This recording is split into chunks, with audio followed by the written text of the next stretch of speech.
For generations, the Middle East has been dealing with the world's largest state sponsor of terrorism, with the attack on Israel on October 7th by Hamas, reminding us of what's at stake. Due to the wisdom of the American people, President Trump's election to a second term has offered the world a chance to see an American leader committed to solving many of the world's existential threats with determination. Now, as the conflict between Israel and Iran continues, President Trump has also been clear that Iran cannot have a nuclear weapon. Secretary of State Marco Rubio has also stated that fact as he has traveled the world working to implement President Trump's vision of peace and security. That statement has also been uttered from this podium many times. The fact that Iran cannot have a nuclear weapon is clear.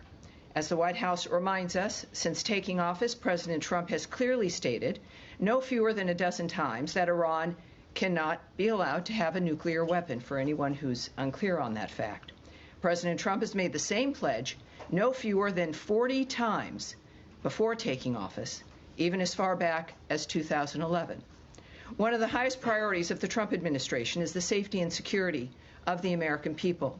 To that end, the Department of State has established the Middle East Task Force to help coordinate support for U.S. citizens, our U.S. diplomatic missions, and personnel and diplomatic engagement.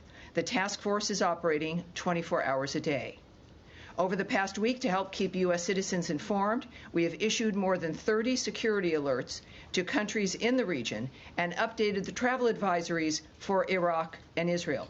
We remind U.S. citizens not to travel to Israel or Iraq and not to travel to Iran under any circumstances.